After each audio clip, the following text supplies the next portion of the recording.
자, 안녕하십니까. 잘 지내셨죠? 자, 오늘은 제5강 칠판에 적어놓은 대로 돌림힘을 배워보겠습니다. 돌림힘. 자, 우리가 지금 지난 1차시, 2차시, 3차시, 4차시 때 계속 나오던 벡터량 중에 하나가 바로 뭐였냐면은 힘이라는 개념이죠. 힘. 칠판을 보면 지금 오늘 배우는 거에서 우리가 조금 생각해 볼 수 있는 게 뭐냐면 힘은 힘인데, 그죠? 돌림힘. 힘은 힘인데 돌림힘. 돌아가는 힘이라는 소리죠. 돌아가는 힘. 그러니까는 이제 우리 역학 파트에서는 이런 개념이 또 필요했던 거죠. 우리가 그냥 평상시에 느끼는 물리량인 힘이라는 개념에 뭔가가 하나가 더 추가된 또 다른 힘이 존재하는데 그걸 과연 어떻게 정의를 내릴 것이냐. 그래서 만든 게 바로 돌림힘입니다. 돌림힘. 자, 요게 돌림힘이 이제 여러분 교육과정, 이전 교육과정에는 물리학 1에 들어가 있다가 개정되면서 물리학 2로 이 개념이 올라왔는데 상당히 그 원리나 개념은 간단한데 문제는 굉장히 어렵게 나옵니다. 그 개정되기 이전에 요 돌림이 바로 그 물리 1이라는 과목에서 수능에서 킬러 문항으로 나올 정도로 굉장히 난이도가 높은 20번 문항이었습니다. 그래서 물리 2에서도 아마 상당히 난이도가 높게 나올 문항 중에 하나죠. 역학 파트에서도. 자, 그래서 이 돌림힘은 일단은 배우는 데는 그렇게 어렵지는 않지만 문제 풀이하는 데는 많은 문제를 푸셔야 됩니다. 그리고 문제를 풀이할 때도 약간의 노하우가 있으니까 그건 이제 우리가 요번 강과 다음 강을 다 찍고 나서 그 다음 강에 그 수능 특강 문제 풀이를 조금 해드릴 건데 그때 선생님이 어떻게 푸는지를 유심히 한번 보시면 좋겠죠. 자, 일단은 돌림의 개념입니다. 과연 저게 뭘까? 돌림힘. 자, 영어로는 토크라고 합니다. 토크. 그리스어에서 약자인 문자를 쓰는데 자, 문자는 여러분이 알고 있는 뭐 알파, 베타, 감마, 델타 아시죠? 거기에 있는 단어 중에 문자 중에 요렇게 타오라고 씁니다. 타오. 자, 영어로는 토크인데 한글로는 돌림힘. 그 다음에 문자로는 타오라는 걸 씁니다. 타오.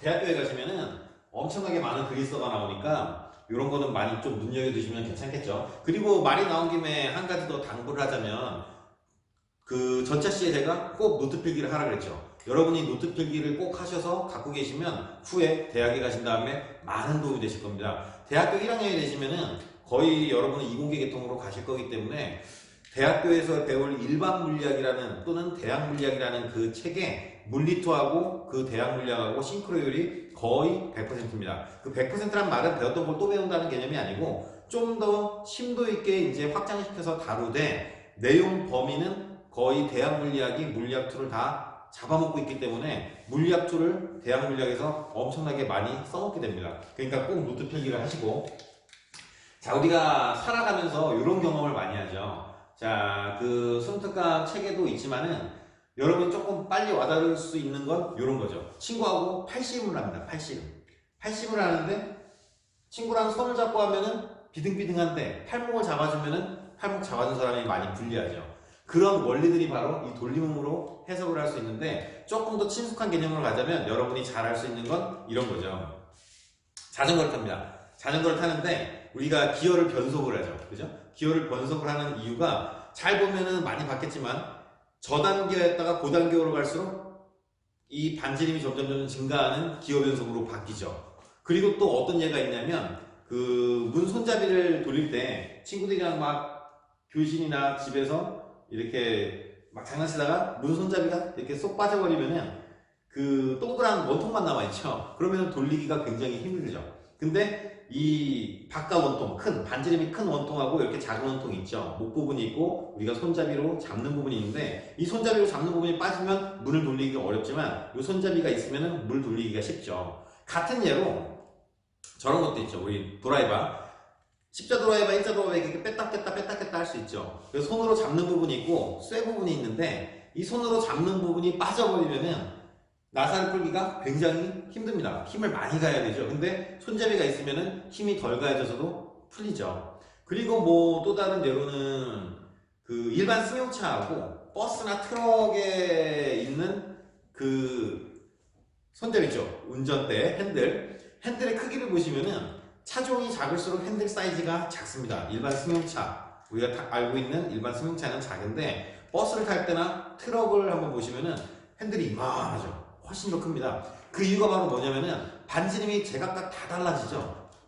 반지름이 이렇게 달라지는 이유는 바로 뭐냐면 이 돌림힘에 해당되는 원리를 가지고 우리가 살아가는데 이렇게 싹 다 적용시켜 놓은 케이스들이죠. 자, 그래서 오늘 배워볼 게 바로 실생활에 적용되는 그런 거고, 운동 좋아하는 학생들은 이런 것도 한번 생각해 보시면 나중에 좋은 발명품이 또 나올 수도 있겠죠. 자, 이런 거 한번 생각해 보세요.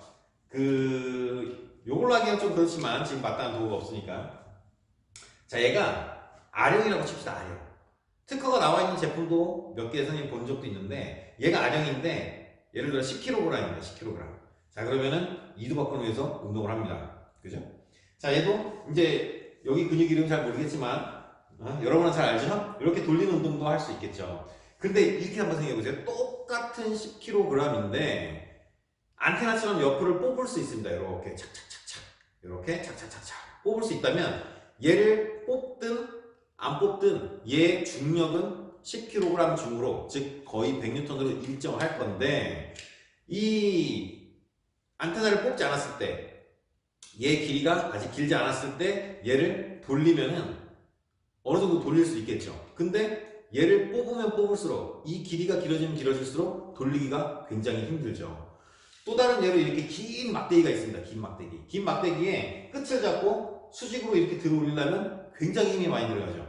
근데 이 긴 막대기에 중간 정도의 부분을 잡고 들어 올리면은 이렇게 90도 회전시킬 때 힘이 덜 들어가죠. 이 원리가 바로 이 다 돌리는 힘인데, 그래서 그 10kg짜리 그 아령은 기본 우리가 근력 운동도 할 수 있고 또 다른 근력 운동도 할 수 있죠. 이 길이에 따라서 가해지는 힘의 양이 달라진다는 걸 응용한 거죠. 반지름에 뭔가 영향이 있다는 소리입니다.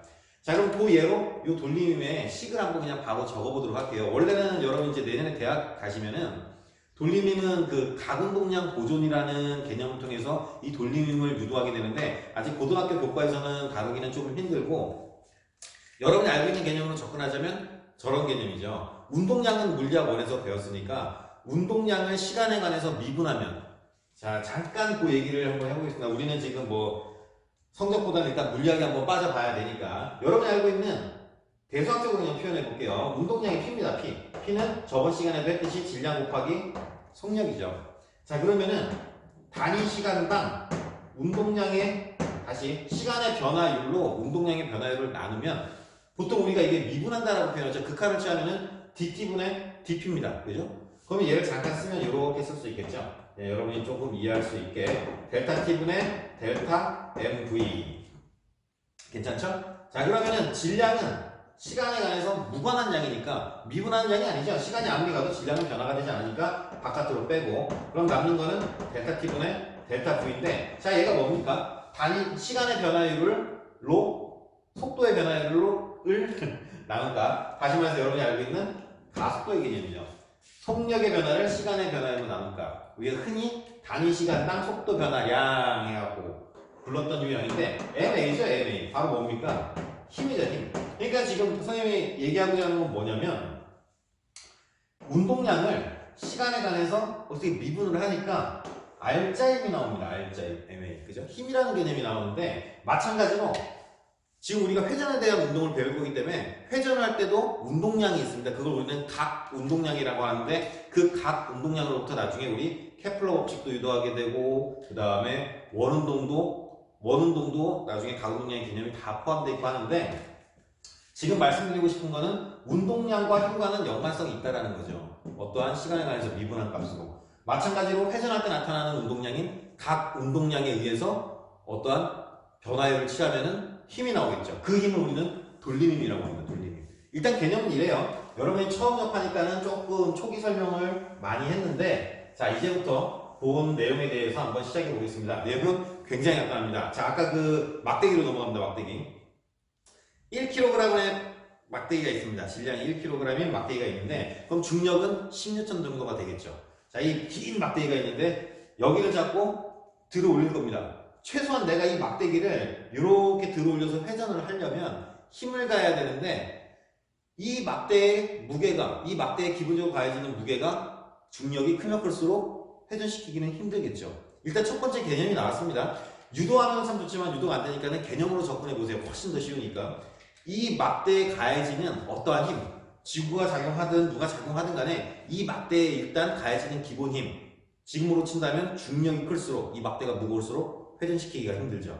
일단 돌림힘은 그 물체에 가해지는 어떤 힘에 비례할 겁니다. 무거우면 무거울수록 돌리기가 힘들 거니까. 됐죠? 자, 그 다음에 또 아까 얘기했던 거. 끝부분을 잡고 돌리려면 힘든데, 이렇게 90도로 세우려면 힘든데, 중간을 잡고 회전시키면 굉장히 쉬워요. 뭐가 바뀌었습니까?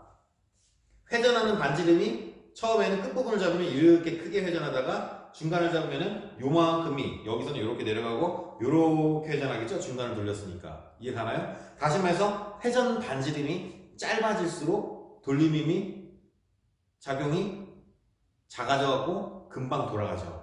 이해합니까? 자, 그래서 그걸 그대로 한번 적어볼게요.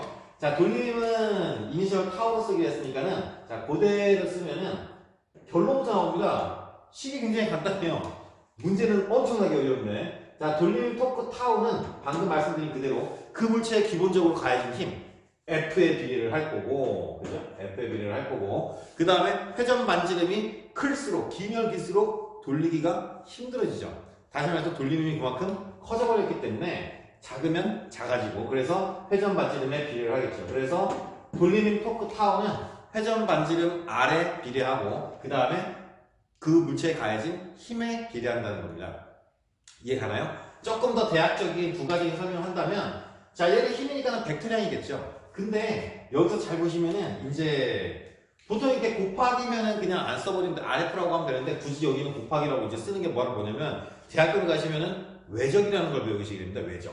이게 외적 표현법인데 우리가 배웠던 거 여기다 추가해 볼게요. 힘은 벡터량입니다. 저번 시간에 했던 거 한번 기억해 보세요. A는 B 곱하기 C인데 BC가 벡터인지 스칼라인지만 구분하시면 되는데 이 회전하는 반지름이 말이 반지름, 레디우스의 약자 R로 우리가 표현을 하지만은 실제로는 반지름 벡터입니다. 얘가 이 회전축으로부터 이쪽을 향하고 있는지 이쪽을 향하고 있는지 막대가 이렇게 있을 수도 있고 처음부터 이렇게 있을 수도 있겠죠.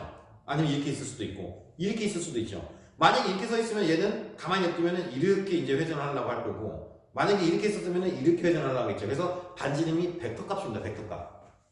얘가 지금 벡터인데 선생님 벡터가 두 개면 결과값은 스칼라인가요? 할 수 있는데 그게 이제 가장 그 내외적의 큰 차이죠. 내적은 결과값이 스칼라가 나오지만은 외적은 결과값이 벡터가 나옵니다. 쉽게 설명하면 크로스고 외적이라고 표현하는데 얘도 벡터고 얘도 벡터인데 결과값이 벡터입니다. 벡터. 이런 거 시험에 안 나와요. 그냥 알려드리는 거예요. 물리학에서 그래도 이런 건 좀 중요한 기초 개념이니까 다 벡터량입니다. 다 벡터량. 모르셔도 됩니다. 아직까지는. 그냥 이제 이 수식을 어떻게 접목시키냐만 개념적으로 보시면 되긴 하는데 조금 부가적인 설명을 드린 거예요. 외적이라는 거죠. 외적. 그래서 무슨 말이냐. 결과값인 이 돌림힘도 방향이 있어요. 방향. 그걸 우리는 오른손 법칙으로 아래 방향에서 F의 방향으로 오른손을 감았을 때 엄지가 향하는 방향이 바로 이 토크 타우의 방향인데 이런 거는 이제 저런 게 있구나 라고만 알아두셨다가 대학교 가셔서 교수님들이 설명하실 때 기억을 되살리셔갖고 빨리 접근하시면 좋을 것 같아서 말씀드렸어요. 자, 그래서 단위를 한번 보면은, 단위는 이제, 오프라인 때 단위계를 설명하겠습니다. 지금 온라인 때 단위계를 설명하면 한 강을 거의 잡아먹어야 되기 때문에, 자, 단위는, 얘 단위가 뭔가 보려고 했더니, 길이죠? 길이. 길이 단위는 미터고, 그 다음 곱하기, 힘의 단위는 뉴턴이죠. 그래서 뉴턴 미터가 돌림힘 토크 타워의 단위가 됩니다. 단위는 뭐 이런 거다라고 차원적인 설명이니까 그냥 이런 거다 이해하시면 됩니다. 단위계하고 접도를 제가 언젠가는 설명드린다고 전차 시험때 말씀드렸죠. 꼭 설명드려야 됩니다. 꼭. 완전한 과학의 그 기초이기 때문에. 자, 돌림힘은 사실 이게 거의 끝났다고도 지금 볼 수 있어요. 볼 수 있는데, 자, 대표적인 요런 예를 한번 풀어보겠습니다. 돌림힘이 많이 적용된 게 어디냐면은, 우리가 흔히 중학교 때 배웠던 도구의 원리 있죠, 도구. 중학교 때 보면 우리가 대표적인 도구로 뭘 배웁니까? 시소와 같은 지뢰. 그죠? 그 다음에 도르래. 그 다음에 축바퀴 이런 걸 배우죠. 여러분이 매일매일 사용할 수도 있는 이 병따개 자체도 바로 돌림의 원리가 들어간 지뢰의 원리죠. 지뢰의 원리. 자, 그래서 대표적으로 여러분 좀 받아들이기 쉽게 지금 설명하는 거는 기초라 갖고 뭐 이런 문제가 이제 만들어지진 않겠지만 처음 접근하면 어려울 수 있으니까 문제풀이 방법과 함께 같은 개념 설명을 하겠습니다. 자, 우리가 시소라고 그러죠.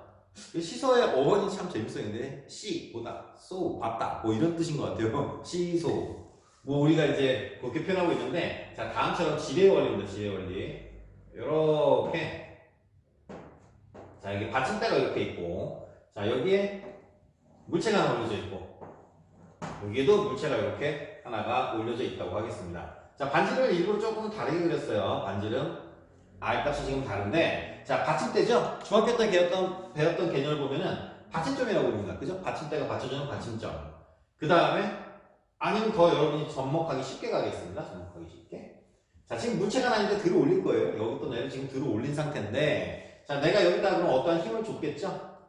아까로 하면은 저울의 개념이라 이렇게 하는 게 여러분이 조금 더 쉬울 것 같습니다. 힘 F를 가해서 지금 들어 올렸습니다. 자, 그래서 우리가 중학교 때 힘을 가하는 점, 힘점, 받쳐주는 점, 받침점, 그 다음에 이 힘에 의해서 작용이 일어나는 점, 작용점, 뭐 이렇게 배웠었는데, 자, 기본적으로 이 그림을 보면은, 자, 얘는 지금 힘이 작용하죠. 어떤 힘이 작용하냐면 지구가 달리고 있는 중력이 있을 겁니다. 질량이 m이라면, 얘 질량이 매스의 약자로 m이라면은 얘는 중력이 지금 작용하고 있을 거고, 그쵸? 자, 그 다음에 작용하는 힘을 싹 다 한번 여기다 표현해봐야 돼요. 질량 M 물체가 있네. 중력 작용하네. 내가 힘을 가하고 있네. 그 힘이 F네. 근데 힘이 또 있죠. 우리가 저번 시간에 했던 떠받쳐주는 힘. 기억납니까? 받침대가 지금 이 나무 판때기를, 이 판자를 떠받쳐주고 있죠. 여기 지금 받침대가 떠받쳐주고 있는 노멀 펄스. 수직 항력이 있죠. 떠받쳐주는 힘. 자, 지금 이 상황에서 힘은 이렇게 세 개입니다. 그리고 이렇게 거리를 제가 그냥 임의적으로 만들어 보겠습니다. 받침점에서부터 물체까지의 거리를 A라고 하겠습니다. A. 그 다음에 받침점에서부터 힘점까지의 거리를 B라고 한다면, 자, 이 상황에 내가 지금 얘가 이렇게 있던 거를 눌러갖고 들어올려갖고 요 상황이 돼갖고 평형을 이루고 있다고 치겠습니다. 평형. 문제를 푸시다 보면 이 돌림의 문제에서는 반드시 이 단어가 들어갑니다. 평형을 이루며 정지해 있다. 평형 뭡니까? 가만히 있다는 소리죠. 정지해 있다는 소리고, 그 말은 뭐냐면 모든 힘의 합이 얼마? 0이라는 소리죠. 0. 근데 지금부터 이제 우리가 생각해야 되는 게 힘의 종류가 두 개가 나왔기 때문에 두 가지의 힘의 종류가 다 0이 나와야 되죠. 합이 0. 그죠? 또는 얘랑 같다. 이런 개념이 나와야 되는데, 자, 이제 이 그림을 봅니다. 기초적인 문제예요. 완전히 기초적인 시소의 문제인데, 지렛대의 원리인데, 자, 지금 힘이 세 개입니다. 일부러 색깔을 나눠 그렸는데 잘 들으셔야 돼요. 우리는 받침대를 얘로만 생각합니다. 그죠? 자, 그 초기 개념으로 접근하면은 받침대가 여기기 때문에 이 힘이 없다면 이 빨간색 힘이 얘를 이쪽으로 회전시키려고 할 겁니다. 반시계 방향으로. 그러면 여기 있는 부분은 이제 시계 방향, 얘도 반시계 방향으로 회전을 하려고 하겠죠. 근데 만약에 얘를 지우고 얘만 한번 주목해 보세요. 이 노란색 힘은 이 받침대를 다시 이 판자를 나무막대를 이렇게 회전시키려고 하겠죠? 이해합니까? 자, 근데 우리가 기준을 어디로 잡았습니까? 여기가 기준점인 회전축일 때죠. 회전축이 여길 때 내가 요렇게 있던 애를 힘을 가해서 누르면은 요렇게 있던 판자가 요렇게 되면서 얘를 시계 방향, 얘도 시계 방향으로 회전을 하게 됩니다. 여기가 회전축일 때, 그죠? 근데 이제 이렇게 한번 보세요. 얘를 만약에 회전축이라고 한다면, 그러니까 여러분 이거를 잘 그렇게 안 보시려고 할 수 있는데, 여기가 회전축일 수도 있죠. 무슨 말이냐? 다시 천천히 생각해 보세요. 만약에 여기가 회전축이라면은 힘이, 수직항력이라는 힘이 작용해서 여기 있는 이 받침대가 여기 있는 이 판자의 부분을 들어 올리려고 할 겁니다. 수직항력이 존재하니까. 들어 올리려고 하니까는 이 판자를 반시계 방향으로 회전시키려고 하는 힘이죠. 이제는. 근데 얘는 다시 이 판자를 시계 방향으로 회전시키려고 하는 힘이죠. 자, 또다시 바꿔보겠습니다. 만약에 회전축을 여기로 잡았다면은 얘는 반시계 방향으로 회전시키려고 하는 힘이고, 이 판자를, 얘는, 이 수직항력은 얘를 시계 방향으로 회전시키려고 하는 힘이죠. 즉 무슨 말이냐면은 회전축을 어디로 잡느냐에 따라서 다 달라진다는 소리죠. 보통 우리가 자꾸 여기로만 잡는데 왜 이 얘기를 하냐면 문제풀이 할 때는 나중에 출제자들이 만드는 문제는 절대 이렇게 쉬운 상황이 아니죠. 여러분이 알고 있는 크레인이나 온갖 그 건축 현장에서 사용되고 있는 모든 그 기자재들이 다 대부분이 이 돌림의 원리가 들어가 있는데, 그 상황을 해석하다 보면은 내가 지금 회전축을 어디로 잡아야 되는가가 굉장히 큰 요소로 작용한다는 소리죠. 자, 일단 쉽게 결론을 내면은 힘이 주어진 이 상황에서 힘이 3개다. 그러면은 회전축이 될 수 있는 곳도 몇 개다? 3개라는 소리입니다. 3개. 그리고 내가 회전축을 만약에 여기로 잡는다면 회전축은 말 그대로 고정된 축이니까는 회전축이 이 판자에 영향을 줄 수는 없죠. 이 판자의 회전에 영향을 주지는 못한다는 거죠. 회전축을 여기 잡으면은 얘와 얘가 회전에 영향을 줄 거고 그 두 개만 잡으면 되고, 여기로 잡을 거면은 이 점에서의 수직항력은 이 판자의 회전에 관여를 하지 않으니까 힘과 이 힘이 회전하는 돌림힘만 계산하면 될 거고, 그 다음에 여기로 잡으면은 얘와 얘의 돌림힘만 계산하면 되겠죠. 이해합니까?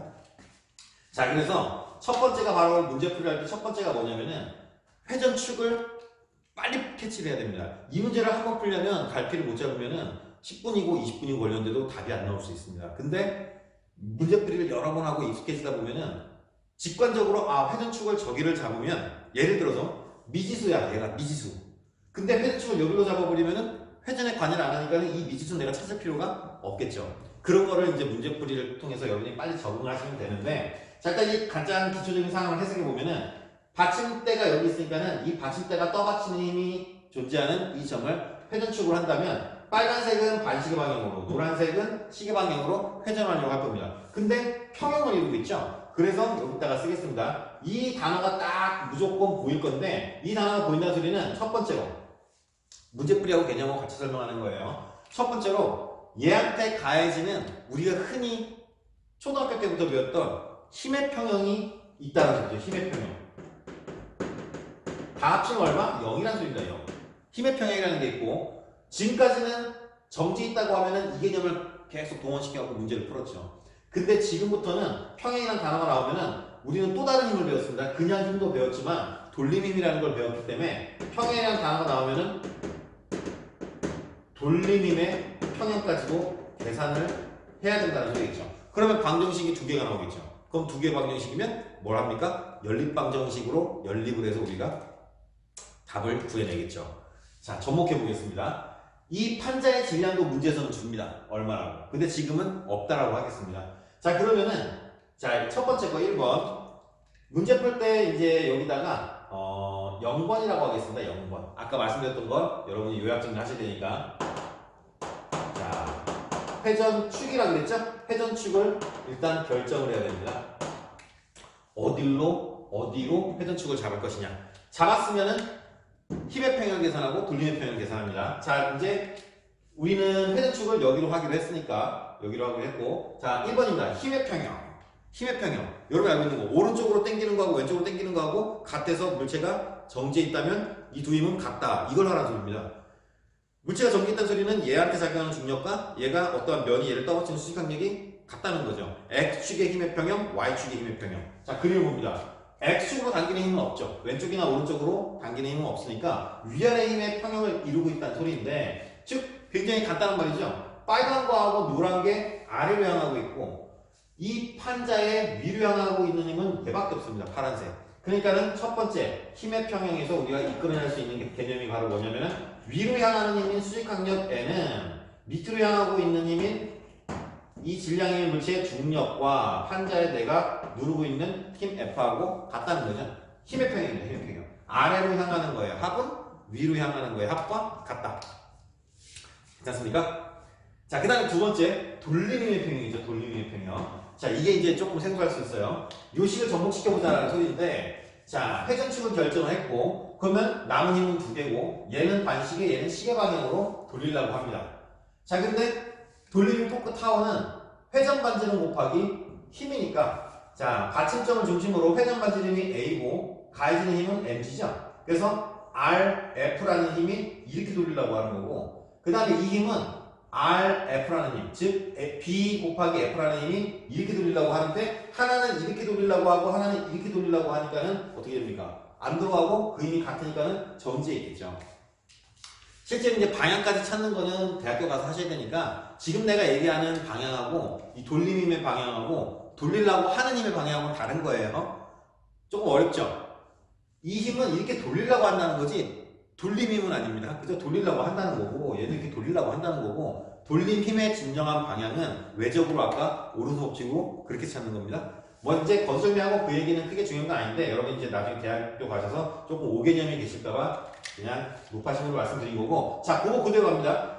얘가 돌리려고 하는 돌림힘의 그 크기하고 얘가 돌리려고 하는 돌림의 크기하고 지금 같죠. 그대로 접목시켰으면 얘는 A 곱하기 mg는 그죠? 얘는 B 곱하기 F하고 지금 같으니까는 여기서부터 결론이 이런 결론이 나왔습니다. 요 2번 식으로부터 나올 수 있는 결론이 여러분이 많이 봤던 식일 거예요. 중학교 때 조금 과학을 좋아했던 학생은 아직까지 기억이 남아있어요. 내가 가야 될 힘 F값은 결국엔 어떻게 정의가 되냐면은 B분의 A 곱하기 mg 이렇게 지금 결론을 내시는데 굉장히 큰 뜻이 숨어있죠. 지뢰 원리입니다. 지뢰 원리. 어차피 내가 들어 올려야 되는 이 물체의 중력 값은 바뀔 수가 없습니다. 고정돼 있죠. 얘 들어 올려야 됩니다. 지금 들어 올릴수록 얘가 가벼워지고 막 이런 건 아니죠. 얘 무게는 이미 쥐고 당기는 힘으로 고정이 돼 있으니까. 그럼 결국에는 나는 우리 인류는 도구를 사용하는 이유가 뭡니까? 하는 일의 양은 같지만 기억나죠? 하는 일의 양은 같지만 편하게 일을 하고 싶은 거죠. 가는 힘을 작게 해서 힘을 많이 가면 그만큼 육체 피로가 쌓이는 거죠. 힘든 거니까.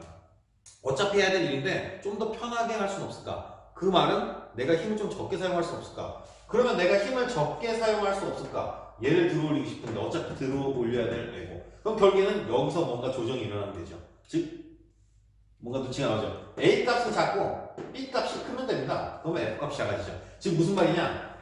얘가 작으면 작고 얘가 길면 길수록 내가 누르는 힘은 조금만 눌러도 들어 올려준다는 소리죠. 그게 바로 지뢰 원리죠. 이해합니까? 우리 시소 탈 때 같은 체중이면은 똑같이 반지름이 똑같이 앉아도 되는데 얘가 무거우면은 이 정도에 앉으면 평형을 이루죠. 이해가죠? 여기하고 이만큼하고 그 개념이에요. 자, 여기까지가 돌림의 개념이었습니다. 쉬워 보이죠? 쉽습니다. 쉬운데 문제풀이를 많이 하면 할수록 완벽히 자기 것으로 가져가면서 더 쉬워집니다. 근데 처음에 내딛는 그 한 발자국은 많이 어려울 겁니다. 당부드렸듯이 미리 말씀드렸듯이 물리원에서는 얘가 킬러 문항으로 나왔기 때문이죠. 자, 돌림임이었습니다. 막바로 네 번째 이 돌림임이 접목돼서 다음 소단으로 연결되는 게 뭐냐면은 안정성이라는 겁니다. 안정성, 힘의 안정성. 자, 교재에 있는 제목으로 안정성 그대로 돼 있으니까. 자, 많이 들어본 단어입니다. 무게중심하고 안정성 해갖고. 자, 영어 단어가 맞나? 스테이블. 안정성이다. 안정성. 구조물의 안정성이죠. 그죠? 우리가 집을 짓든 다리를 다려왔든 교량, 토목공사를 하든 안정성이 중요한데, 자, 이 안정성을 우리가 파악하기 위해서는 물리학적인 요소가 여러 개가 있는데 그 중에 이제 대표적인 게 돌림입니다. 돌림임. 무슨 말이냐? 여러분이 이제 그 유아기 시절에 많이 갖고 놀던 오뚜기, 아니면은 그냥 단순하게 그 어떤 물체에 우리가 중심을 잘 잡아갖고 막 세우려고 하잖아요. 그냥 아무 누가 보상을 해주는 것도 아닌데 우리는 왠지 그런 걸 막 해보고 싶죠. 대표적으로 그런 게 갑자기 생각이 나네요. 그 TV에 보면은 한 번 정도 여러분이 봤을 만한 거, 우리가 캔콜라나 그죠? 그 다음에 캔맥주 이런 거를 절대 그 모서리 부분으로 세울 수가 없죠. 자, 여기다가 살짝 그린다면은 어차피 여기 개념이니까 일단 그립시다. 여러분들 그려놓으세요. 언젠가는 이게 보고 듣고 그냥 넘어가면 우린 절대 천재가 아니죠. 망각곡선 자체가 보름이 넘어가면 그냥 끝납니다.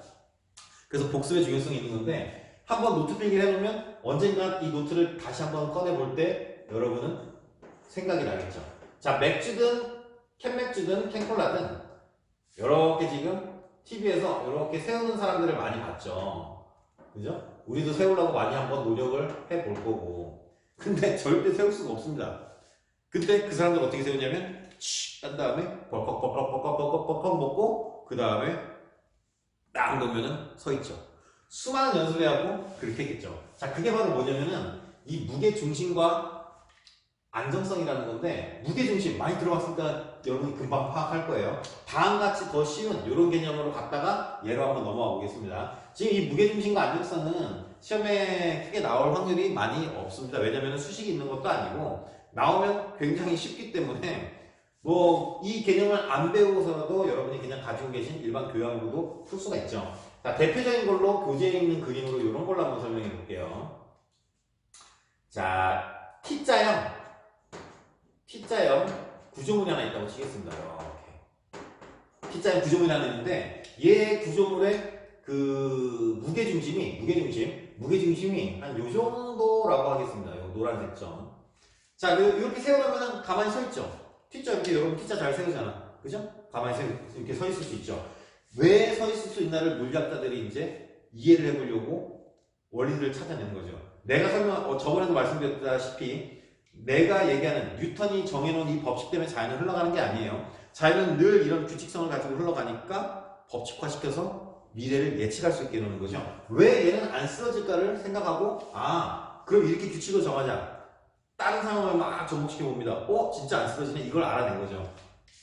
자, 그래서 요거 결론은 굉장히 간단해요. 이 면과 물체와 만나는 이 면, 지면이라고 칩시다. 지면과 물체가 만나는 범위 어디입니까? 요 파란색이죠. 파란색. 맞습니까? 지면과 물체가 만나는 면은 요 파란색인데 이 면의 범위 그냥 교양이에요. 편하게 드세요. 이 면의 범위는 이만큼이죠. 자, 결론이 나왔습니다. 지면과 물체가 만나는 면의 범위 안에 무게중심, 노란색이 지금 무게중심인데 이 무게중심이 이 지면과 접하는 면의 범위 안에 들어가 있죠. 그러면 굉장히 안정도가 높아서 쓰러지지를 않습니다. 그러니까는 여러분이 잘 알고 있는 이런 거는 굉장히 이해가 빠르겠죠. 지면에 내가 삼각형을 세워놨습니다. 삼각형의 무게중심은 많이 봤다시피 이 정도 되겠죠. 근데 얘하고 또 큰 차이가 뭡니까? 면과 물체가 만나는 면의 범위가 쟤보다 훨씬 넓어졌죠. 훨씬. 이만큼이나 훨씬 넓어졌어요. 얘도 가만히 있고 얘도 가만히 있을 건데 얘는 뭔가 불안합니다. 톡 치면 쓰러질 것 같죠. 그리고 실제로 톡 치면 쓰러집니다. 뭔가 약간의 불안성은 있지만 그래도 지금은 정지에는 있죠. 회전하지 않는다는 소리입니다. 돌림힘이 회전을 시키지를 않고 평형을 이루고 있다는 소리죠. 근데 얘를 보면은 얘는 톡 쳐도 안 넘어지죠. 얘보다 훨씬 안정도가 높습니다. 왜냐? 물체와 면이 접한 면적이 굉장히 큰데 그 면적 안에 이 무게중심이 들어가 있기 때문이죠. 자, 그래서 대표적인 또 뭘 들 수 있냐면은 오뚜기? 여러분이 알고 있는 오뚜기 있죠? 오뚜기는 신기하게 뭡니까? 무게중심이 밑에 굉장히 무거운 게 있어갖고 무게중심이 거의 바닥에 있죠. 거의 바닥에 있는데 건들면은 바닥과 이 오뚜기가 만나는 면이 계속 바뀌죠. 면이 계속 바뀝니다. 근데 이렇게 계속 틀어지고 있다는 소리죠. 면이 계속 바뀌니까 이렇게 틀어지니까는 오뚜기가 계속 왔다 갔다 합니다. 조금만 틀어지면은 이쪽으로 회전력이 생겨갖고 쓰러지려고 하고 또 일로 가면 이렇게 돼갖고 또 쓰러지려고 하고 왔다 갔다 계속 바뀌다가 오뚜기가 결국엔 정지하게 되죠. 그러니까 그냥 또 단적으로 말씀드리면 굉장히 넓은 판때기가 지면에 놓여있으면 얘는 쓰러질 리가 없다는 소리죠. 굳이 그릴 필요 없이면 이 면에 넓은 판때기를 이렇게 놓으면 무게중심은 이 정도 있을 건데 면과 넓은 판자가 만나는 면의 범위가 이만큼이니까는 얘는 발로 차고 뭘 해도 절대 쓰러지지 않습니다. 굉장히 안정적이라는 거죠. 자, 그러면은 결론은 이겁니다. 면과 물체가 만나는 어떠한 지면이라고 합시다. 지면과 물체가 만나는 그 범위값 안에 그 물체의 무게중심이 들어가 있으면은 굉장히 안정성이 높다는 소리입니다. 이해가시죠? 그러니까 얘는 좀만 툭 건들면 이 무게중심이 얘가 툭 건드려갖고 이렇게 기울어졌다고 칩시다.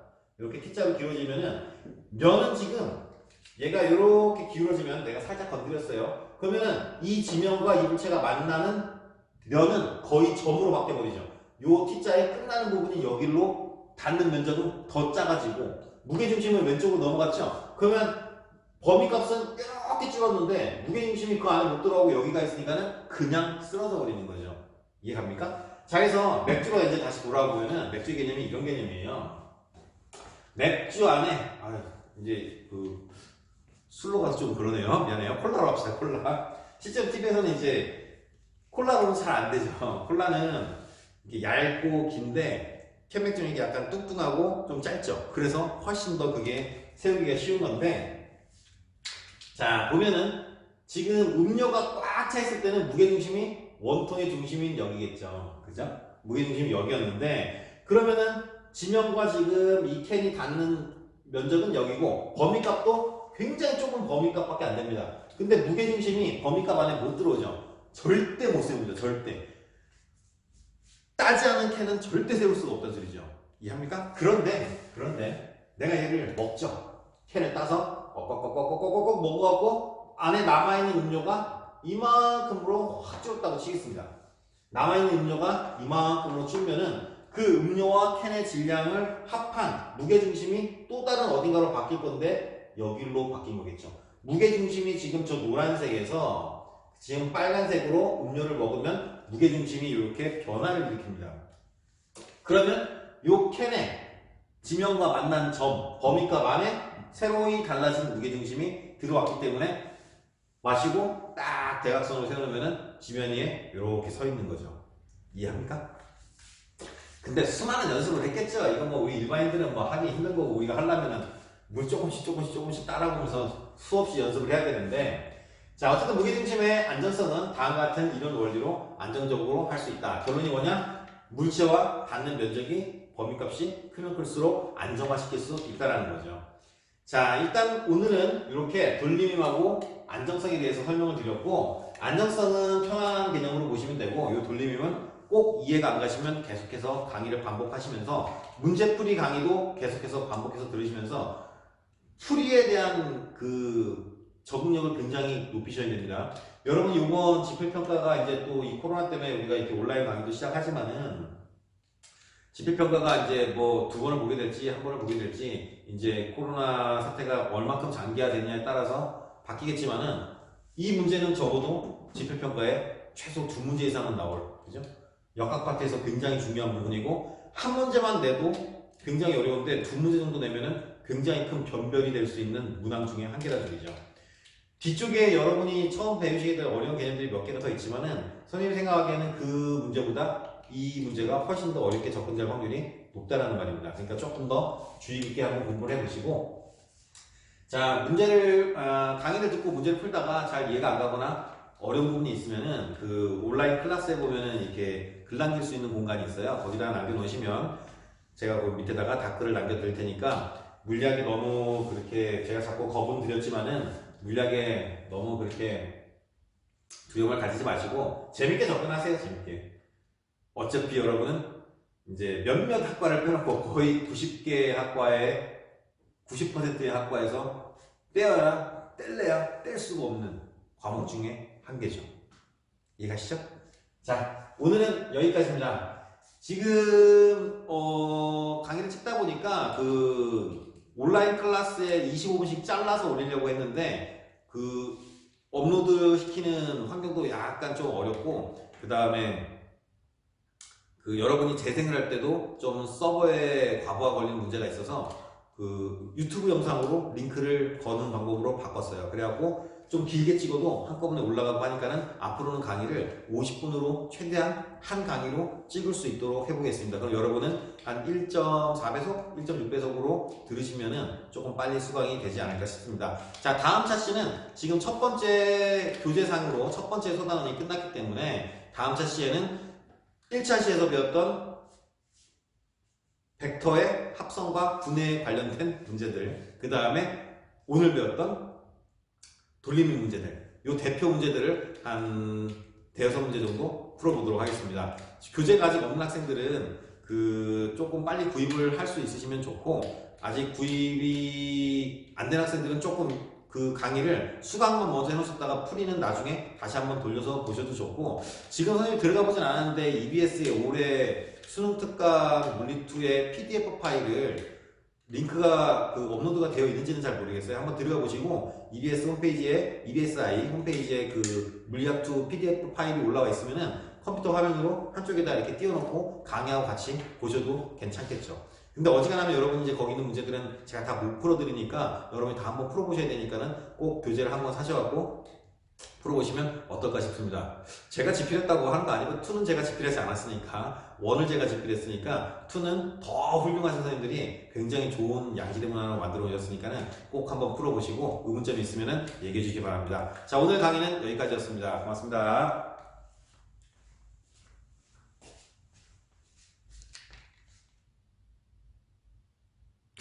10분이 남았네요.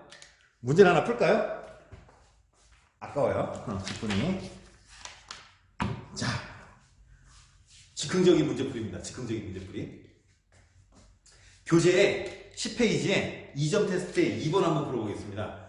50분이 40분밖에 안 됐네요. 그럼 남아있는 10분 아깝잖아요. 그죠? 여러분은 학습권이 있는데 배우셔야죠. 자, 교재 페이지에 간단하게 한번 풀어봅시다. 하나로 더 풀면은 다음 시간에는 또 다른 문제를 풀 수 있으니까. 우리 펭수가 있는, 그죠? 수능특강 물리학투. 아, 우리 펭수. 아, 옛날에 선생님이 한참 그 EBS에 이제 요 수능특강을 집필한다고 갔을 때 번개맨하고 우리 펭수를 본 적이 있었는데, 아, 번개맨은 뭐 그때 유명했으니까 그 유아애들이 보는 거 있었죠? 우리 펭수가 이렇게 뜰 줄 몰랐습니다. 아, 세상 일은 모르는 거죠. 그죠? 펭수 사인이라도 하나 받아놓을 걸. 자, 교재 10페이지에 2번입니다. 2번. 자, 배운 대로 그대로 한번 풀어보도록 하겠습니다. 자, 여러분은 아직 교재가 준비 안 됐을 수도 있으니까 선생님이 문제를 읽어드리겠습니다. 먼저 그림을 그려야 되겠네요. 지금 그림 가나가 있는데 어서 많이 본 문제 나옵니다. 전차시에 우리가 설명했던, 자, 여기 질량이 m인 물체가 경사각인 세타인 곳에 이렇게 있는데 힘을 가하고 있어요. 힘. 교재 그림하고는 살짝 바꿔 그릴게요. 풀이를 해야 되니까. 즉흥풀이입니다. 자, 지금 가그림인데 요 물체 F1이라는 힘이 이렇게 가해지고 있어요. 여기 가그림이에요. 그 다음에 나그림은 뭐냐면은 똑같은 빗면인 것 같습니다. 문제는 읽어봐야 되겠지만 경사각이 세타고 그 다음에 똑같은 물체가 이렇게 있네요. 질량 m의 물체가 있고 요번에는 아래에서 위로 이렇게 힘을 가하고 있네요. 자, 아래에서 위로 이렇게 표시되어 있는데 벡터는 평행 이동하고 해도 크기와 방향이 안 바뀐다고 얘기했었죠. 얘도 지금 교재는 이렇게 여기서 지금 이렇게 그려져 있는데 그냥 땡겨 온 겁니다. 여러분 이해하기 쉽게. 얘도 이렇게 밀고 있는데 땡겨 올라가면 되죠. 자, 이렇게 F2라는 힘이 이렇게 가해지고 있습니다. 자, 문제를 읽어볼게요. 그림 가나는 수평면과 그림 가나는 수평면과 이루는 각이 세타인 빗면 위에 질량이 m인 물체를 각각 놓고 힘 F1과 F2를 작용할 때 물체가 정지에 있는 모습을 나타내는 것이다. 정지. 뭡니까? 힘의 평형인데, 힘의 평형. 무엇을 나타내는 것이다. 자, F1의 방향은 수평 방향이고 F2의 방향은 빗면과 이 빗면과 나란한 방향이다. 자, F1의 크기를 F1, F2의 크기를 F2라고 할 때 F1 분의 F2의 크기를 한번 구해봐라. 이렇게 나와 있는데, 아, 이거 지금 즉흥풀이에요? 선생님이 틀릴 수도 있어요. 지금 다음 시간에 여기서 이제 선생님이 골라서 먼저 한번 이렇게 풀어보고 해주려고 했는데 시간이 남은 게 지금 푸는데 열심히 긴장하고 한번 풀어보도록 하겠습니다. 자, 일단은 배운 그대로 한번 가봅시다.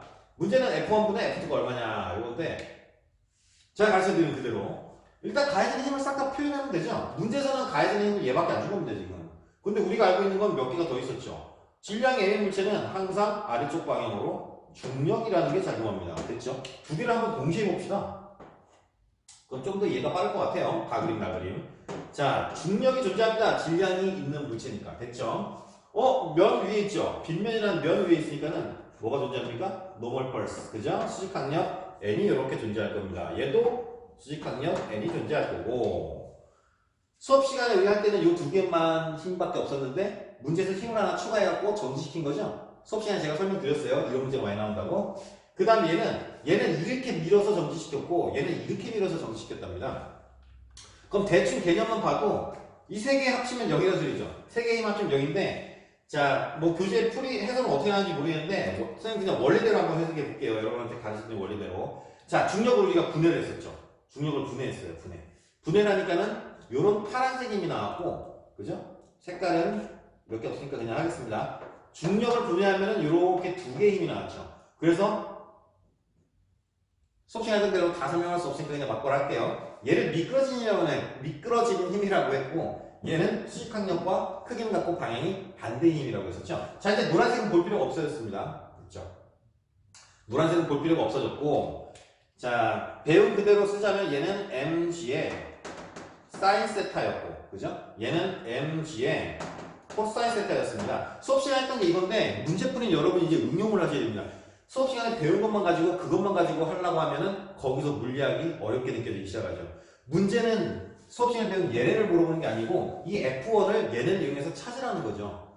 그래서 우리가 수업 시간에 했던 내용을 곰곰이 생각해 보면은 세타가 여길 때 어디가 세타였습니까? 바로 여기가 세타였죠. 여기가 세타. 앞차시 내용을 한번 보세요. 잘 이해가 안 가는 학생들은. 그래서 얘가 mg 대각선이고 mg 코사인 세타였고 mg 사인 세타였는데 걔가 얘였죠. 괜찮아요? 찾으라는 건 근데 F1을 찾으라는 거야. F1을 찾으라니까 자 우리가 알고 있는 건 문제에서 주어지고 우리가 알고 있는 건 이 노란색 mg라는 거밖에 없는데 수업 시간에 배운 대로 분해했더니 이것만 가지고 찾기도 약간 조금 애매모호해졌죠. 아니면 찾으려면 찾을 수도 있을 거고 이 F값을 찾아야 되는데 여기가 세타고 알고 있는 건 얘입니다. 얘. 그죠? 알고 있는 건 얘니까 무슨 세타라고 되겠습니까?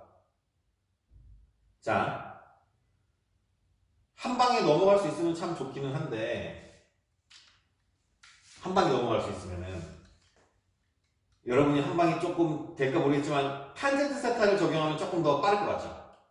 탄젠트 세타 됩니까? 자 일단 뭐 이렇게 해놓읍시다. 이렇게 해놓고 얘를 잠깐 넘어갑시다.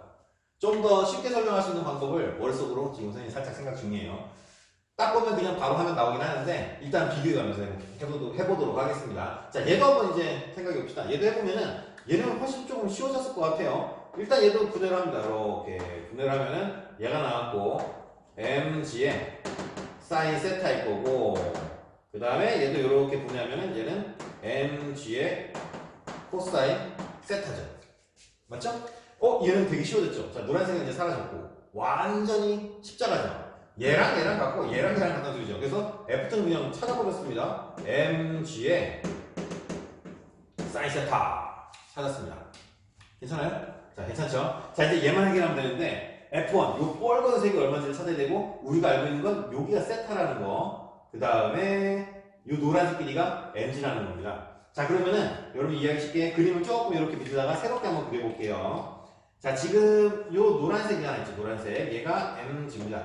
mg 요 그림을 하면은 계속 여기다가 막 필기해야 되니까는 여러분이 할 수 있을 것 같아요. 그래서 얘를 벡터 이동합니다. 쭉 갖고 내려옵니다. 쭉 갖고 내려오면은 이렇게 그리기로 하고 F1이고 그 다음에 여기 이제 E인각이 저기 있는 세타죠. 세타. 자 그래서 아까 선생님이 말씀드렸던 탄젠트를 그냥 바로 할 수 있다라는 그 말이 이제는 이해가 가시죠. 밑변, E각이 여기고 밑변은 mg고 높이는 F1이니까는 다음처럼 이렇게 바로 한번 탄젠트 세타를 한번 해봅니다. 굳이 사인, 코사인만 막 적용하려고 하면 안 찾아질 때가 있는데 물론 이 문제는 방법은 여러 가지예요. 무슨 말이냐면은 각도를 여러분 여기가 세타면은 여기가 90 마이너스 세타고 그럼 여기가 세타겠죠? 여기가 세타겠죠? 수학에서 배운 대로 세타를 딴 데로 막 옮겨가면서 mg 코사인 세타를 이용해서 빨간색인 F1을 찾아낼 수도 있습니다. 요 파란색 mg 사인 세타를 이용해하고 요 빨간색을 찾아낼 수도 있죠. 근데 좀 두 단계 정도 이렇게 돌아가는 방법이고 가장 쉽게 찾는 방법은 그냥 탄젠트 세타를 해보면은 굉장히 쉽게 나오겠죠. 그러니까 얘를 활용하면은 뭔가 막 코사인분의 사인 이런 코사인분의 mg 사인 세타 이런 식으로 찾아 나갈 수도 있고 얘를 이용하면은 이제 뭐 mg 코사인 세타분의 뭐 사인 세타 뭐 해갖고 탄젠트 세타를 찾아가는 방식이 있다는 소리인데 그냥 이 그림으로 한 번에 해결하면 되죠. 탄젠트 세타라는 좋은 방법이 있으니까. 그러면 탄젠트 세타는 밑변분의 높이니까는 mg분의 밑변분의 높이니까는 f1이 되겠죠. 자 그러면은 문제에서 요구하는 f1은 여기다가 박을까? 없는 걸로 그냥 문지르고 있었어요. f1은 넘어가면 되죠? mg의 탄젠트 세타입니다. 자 그러면 문제에서 요구하는 정답인 뭘 찾으라고 했죠? F2분의 F1이네요. 틀릴 뻔했어요. 이게 항상 여러분들 이런 경우 많죠. F2분의 F1을 찾아라 그랬는데 거꾸로 F1분의 F2를 찾아갖고 문제를 틀리면은 나중에 시점할 때 바로 책상을 때리죠. 하면서 욕을 하면서 그죠? 자 F2분의 F1입니다. 그러면은 정답이 F2분의 F1을 하면 F2는 자 그냥 한 방에 합시다. 한 방에 MGM이 없어지겠죠. 그 다음에 사인 세타분의 탄젠트 세타는 뭡니까? 코사인 세타분의 사인 세타죠. 자, 그러면 사인 세타, 사인 세타 지워질 거고, 얘는 1분의 세타나 마찬가지니까 번분수죠? 지워지고, 결국에는 뭐만 남냐면은 코사인 세타분의 1 해갖고, 자, 정답이, 다행이에요. 4번에 있어요. 자, 이번에 정답은 그래서 코사인 세타분의 1 해갖고, 4번입니다, 4번. 혹시 모르니까 답을 한번 볼게요. 자신은 있는데, 이럴 때 참 재밌죠. 만약에 내가 틀렸다. 강의 다시 찍어야죠, 뭐. 편집하고. 자, 2번에, 4번이 맞았어요. 참 다행이라고 생각해요. 자, 오늘 강의는 여기까지입니다. 다음 강의에서 뵙도록 하겠습니다.